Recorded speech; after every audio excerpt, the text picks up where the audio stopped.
คณะสมัครหับเลือกตั้งเป็นสมาชิกสภาแห่งชาติสุดที่4ประจำเขตเลือกตั้งที่15แขวงจำปาสักลงโฆษณาหาเสียงที่กองบัญชาการป้องกันความสงบแขวงจำปาสักการลงเคลื่อนไหวของผู้สมัครสมาชิกสภาแห่งชาติคณะที่1ในครั้งนี้นำโดยทานสอนไซศรีพันดรกรรมการกรมการเมืองศูนย์กลางพรรคนายกรัฐมนตรีแห่งสาธารณรัฐประชาธิปไตยประชาชนลาวผู้สมัครสมาชิกสภาแห่งชาติสุดที่10เขตเลือกตั้งที่15แขวงจำปาสักนำเบอร์1พร้อมด้วยคณะผู้สมัครสมาชิกสภาแห่งชาติทั้งเก่าทานโดยการให้เกียรติต้อนรับของทานพันเอกบุญเอียงพันวงศาคณะประจำพรรคแขวงหัวหน้ากองบัญชาการป้องกันความสงบแขวงจำปาสักมีคณะพรรคคณะบรรษานายและพลตำรวจเขาร่วมต้อนรับในพิธีผู้มีสิทธิ์เลือกตั้งได้รับฟังการผ่านประวัติย่อและการเคลื่อนไหวของผู้สมัครสมาชิกสภาแห่งชาติเขตเลือกตั้งที่15ทั้ง20ทาน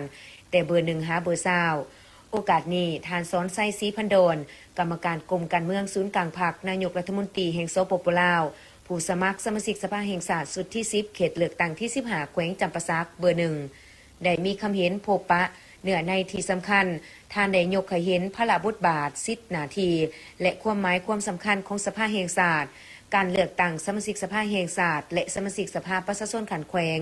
เป้าหมายก็เพื่อพันขยายจัดตั้งปฏิบัติระบบการเมืองในระยะใหม่ของพรรคในการสืบต่อบูรณะระบอบประชาธิปไตยประชาชนของสปปลาว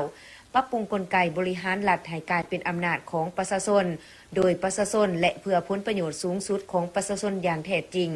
เพื่อก้าวไปสู่การเปลี่ยนแปลงและการพัฒนาดีขึ้นเพื่อสร้างตั้งระบบอำนาจรัฐที่เข้มแข็งและโปร่งใส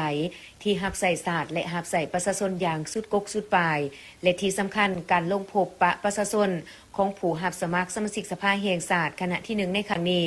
ก็เพื่อเฮ็ดให้คณะพรรคองค์การปกครองและพ่อแม่ประชาชนรับรู้เข้าใจและกำเนิดได้อย่างลึกซึ้งและพร้อมกันปฏิบัติสิทธิพันธะและไปใส่สิทธิ์ในวันเลือกตั้งวันที่22กุมภาพันธ์2026นี้ให้ครบถ้วนและหาประกันผลสำเร็จได้ตามคาดหมายที่กำหนดไว้จากนั้นบรรดาทานผู้สมัครสมาชิกสภาแห่งชาติแต่ละทานก็ได้พัดเปลี่ยนการเสนอตัวและแจ้งจุดประสงค์ในการลงเคลื่อนไหวพร้อมนำเสนอวิสัยทัศน์เพื่อการพัฒนาแต่ละด้านให้เกิดผลประโยชน์แก่สังคมก็คือพ่อแม่ประชาชนบรรดาเผ่าพร้อมทั้งเรียกร้องให้ผู้มีสิทธิ์เลือกตั้งจงพร้อมจิตพร้อมใจกันไปใส่สิทธิประชาธิปไตยของตนในการปอนบัตรเลือกตั้งให้กลายเป็นบุญปางใหญ่ของชาติเพื่อคัดเลือกเอาตัวแทนที่มีมาตรฐานเงื่อนไขมีความรู้ความสามารถและมีวิสัยทัศน์กว้างไกลเข้าไปเฮ็ดหน้าที่ในสภาแห่งชาติสำหรับวันเลือกตั้งเมนจะได้จัดขึ้นในทั่วประเทศในวันที่22กุมภาพันธ์2026นี้เฉพาะกำลังป้องกันศาสตร์ป้องกันความสงบเมนจะได้ปอนบัตรเลือกตั้งก่อนคือวันที่14กุมภาพันธ์2026นี้